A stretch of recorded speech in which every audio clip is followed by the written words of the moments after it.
Do you know what this is? This is a label printer, and this is a shipping scale. Let's talk about it. Hello, everyone, and welcome to Crafting with Delonda. It's me again, Delonda, and thank you so much for joining me today. Let me just go ahead and tell you that some of the things that I am going to share may be sensitive to you. They may strike a nerve with you. They might be a little bit hurtful. I'm going to apologize in advance, but I do feel like these are things that I need to share with you in case you think you're ready to get into sales, because there are so many things that should be taken into consideration before you go into sales that I really want you to have the knowledge that I have. And I don't even have a lot of knowledge, but at any rate, at the end of this video, if you find it helpful, please consider liking the video, subscribing to my channel, and turning on the bell for notifications, because I do upload new content every single week. Now, without further ado, let's get started. Now, if you are in my Facebook group, you already know that for the month of August, I was selling t-shirts in my group. The shirts look something like this, right? They had the logo on it, and they either said, I love crafting with, this is messed up, but you understand. They either said, I love crafting with Delonda, or I enjoy crafting with Delonda. And, you know, I committed myself to that 1 month of doing t-shirt sales. But what I want you to know is everything I learned before that time and during that time, so that just in case you have decided, I want to be in sales, things that you should know before you jump in, because I don't want you to jump in too early. Now, I asked you, did you know what this is? This is a thermal label printer. So I had to use this when I was printing the shipping labels, which I had no knowledge of this beforehand. I also purchased this. This is a shipping scale so that I could measure, weigh the products before I ship them out, because I had to also use a postal service and, you know, learn all about that. So I need to have the shipping scale, and I needed to have the label printer. I needed to have the thermal labels, and I needed to have a bag to ship them in, and all the things, right? And I needed to have a shipping service, and I needed to have a weight. Like, there are so many things that I had no clue about.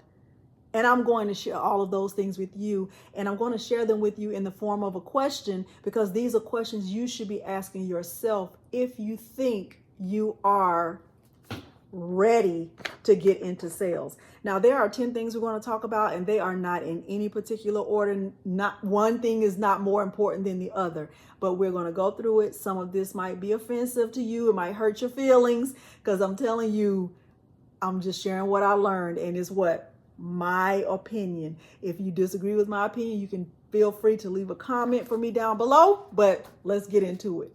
The first question I have for you is advertising. How are you going to get the word out about whatever it is you're selling?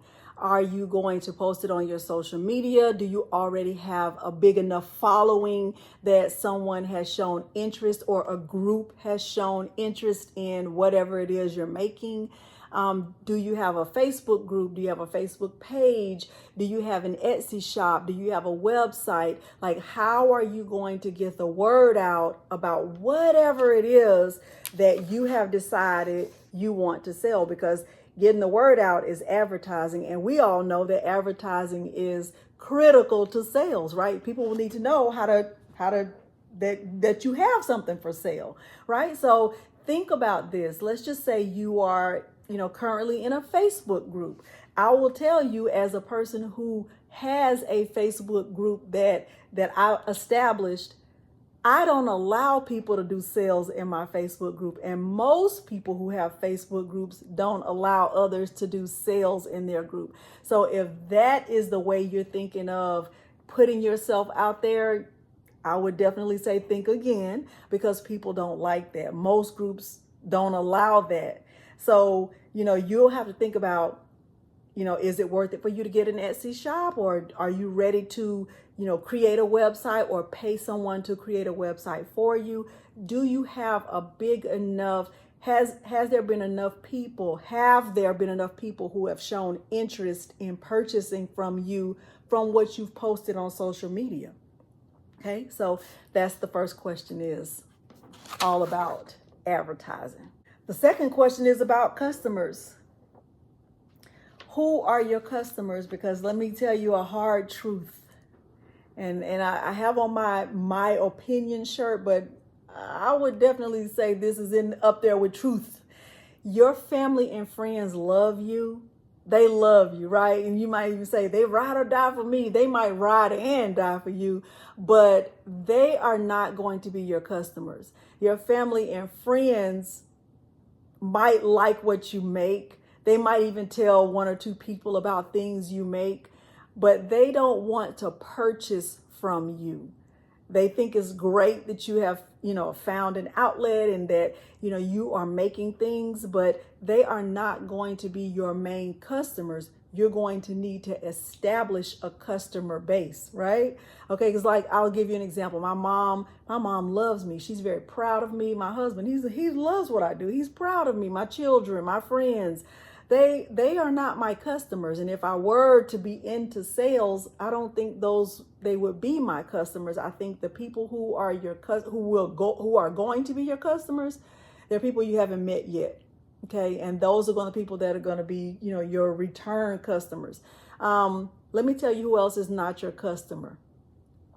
Let's say you were selling this shirt. Let's say you made this shirt, this one right here that says, "In my opinion," and someone said, "Oh, how much are you selling that shirt for?" And you say, "Well, I sell this shirt for $25." And they say, $25? Girl, I can get that cheaper from. That's not your customer.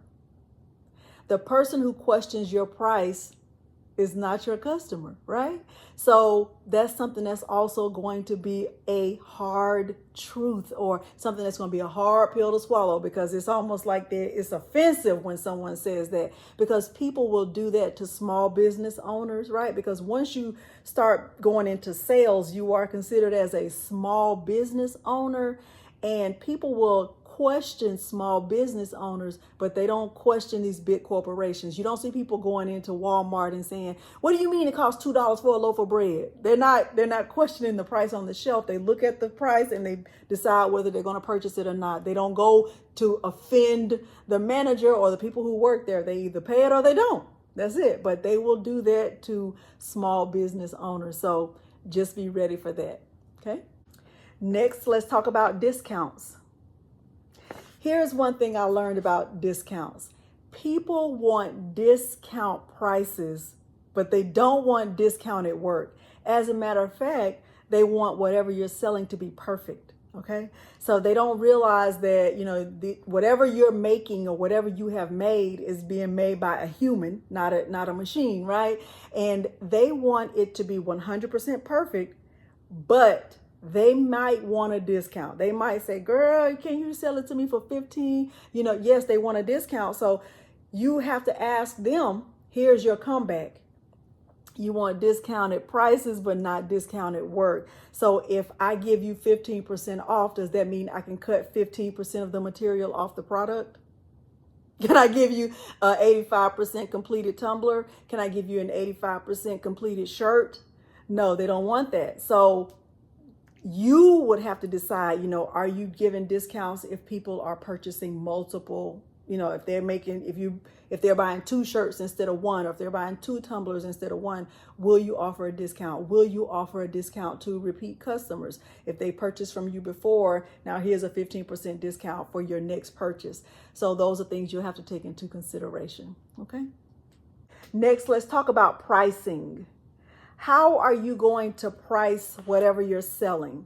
Are you going to look at that going price that others have that they are marketing? So if you are selling a shirt that you've done with sublimation, is that one going to be more expensive than one that's made with vinyl? How will you decide the prices of whatever you are making? That's something else to take into consideration, because you definitely want to be competitive, but you don't want to sell yourself short, because what people will not realize is the time. So they see the finished product. So if I was selling this mug, someone would see the finished product, but they won't know how much time it took me to make this. They're only thinking about the end result. They don't see the process, and people will not really understand that. Those people are not your customers. They don't understand the time that goes into it. But those are things that you will need to take into consideration when you are considering pricing your products. Okay. Next, let's talk about orders. How will you take orders? How will someone place an order for whatever you're selling? Will you have an order form? Will it be something that they do online? Is it a hard copy? Do they text you and say, I want this shirt in this size and this color with this font? Will you be able to do a mock-up for the customer, or will you actually have to like put it all together and have one that's already made for them to choose from? How will you do that? How will you handle that? Will you only do local orders? Will you do international orders? How will you handle shipping? Next, let's talk about payments and refunds. How are you going to take payments? Is it going to be cash? Is it going to be Zelle, PayPal, Venmo, Cash App? Will they have to, give it to your cousin give you the money? Like what is going to be your way of accepting a payment? Because what you should know about accepting a payment is something that I learned, is that when someone is using their card and they are making a payment for a purchase from you, there is a fee associated with that card. So are you putting that fee into the price of your product, or, are you just going to eat that fee? You're just going to just absorb that fee into your business. And how will you handle that? Will it be a card only? Will it be a bank transfer only? Will you add an additional fee if they're paying with a card? And then how will you handle refunds? So if you've added on the fee for the card, will they get that fee back if you give a refund? Will you offer refunds? How many days before, the refund opportunity expires? Is it 30 days? Is it 60 days? Is it 2 days? Is it no refund? How will you handle that? Let's talk about inventory. So let's just say, you're making mugs. Let's go back to this mug. Are you going to have an inventory of mugs, of blank mugs? Where are you going to get them from? Where will you keep them? Are you only going to offer one size? Do you have space to store them? What will you do with the overage? How will you decide how many to order? Like, all of those things need to be taken into consideration when you're thinking about inventory. Will you buy in bulk? Will you buy local? Will you go right down the street and, see, I'm just going to buy 5 mugs at a time? Like, is that cost effective? So those are things you also have to take into consideration. Next, how will you stand out? Because let's just say you've decided you have an Etsy page, and everybody has an Etsy page. I don't have one, but what's going to make your product stand out and be different from every other Etsy page of people who are selling mugs or shirts or rhinestones or whatever the product is? What is going to make your product something that someone wants to click on? How are you going to make it different? I'll use these rhinestones as an example, because many of you know I purchased my rhinestones from Eve at the Baby's Booty. So look at the packaging. I'm sure this is something that she had to really take into consideration before she even got started, right? How is she going to package them? What's going to make her rhinestones stand out from everyone else's rhinestones? Because we all know we can get rhinestones from anywhere. I can get them from Amazon. I can get them from a lot of different places. But what's going to make me buy these instead of buying from somewhere else where I might be able to get them cheaper somewhere else? What is going to make your product stand out from everyone else's product and make them want to purchase from you instead of somewhere else where they might be able to get it cheaper or faster or whatever? Okay, so think about that. What are you selling?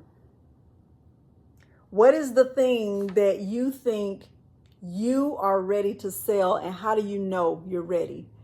Have you made that item multiple times and there are people who just cannot wait to get their hands on that thing that you made? Do you already have some type of customer base or interest out there that people want to purchase from you? Do you know how to make the product by yourself, or will you need help from someone else? And if you do, who is going to be that person? Do you know how to make the file? Is it something that you're creating, or is it something that you're downloading that you purchased from somewhere else? Like, really take that into consideration, because if it's something that you've downloaded, that means there are other people who've also downloaded it. What's going to make them purchase from you? Okay, so those are things to also think about. If you have decided that you are ready to be in sales, right? You're selling something. I'm going to just say this, and this might trigger some people, but you should not be taking money from anyone to make an item that you don't know how to make.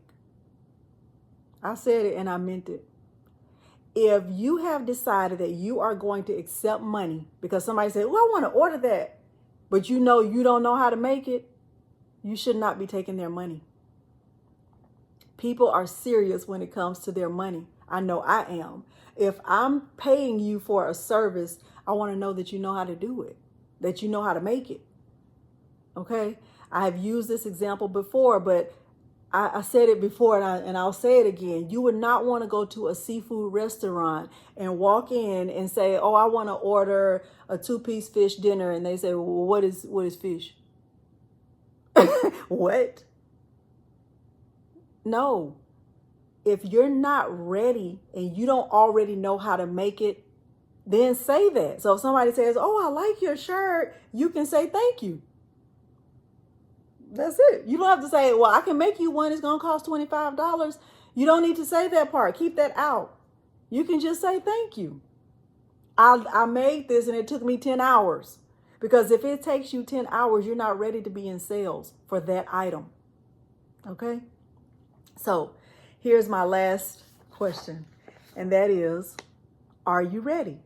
If you have answers to all of the things that I just gave you to think about, then yes, you are ready. But if there are some things you still need to really take into consideration, slow down. It's okay to not be in a rush. It's okay to not put yourself out there, make a bad name for yourself, and, give yourself a bad reputation. Think about this. How does a skunk get his reputation? He got his reputation from himself. Even if you've never smelled a skunk, you've heard about it. You've heard that they stink. Okay? So you don't want to give yourself a bad reputation. Okay? So hopefully you found this helpful. Hopefully it wasn't too hurtful and you can handle what I've explained and shared with you. If you have found it helpful, please consider liking the video, subscribing to my channel, and turning on the bell for notifications, because I do upload new content every single week. Thank you so much for joining me today, and thanks for watching. Bye.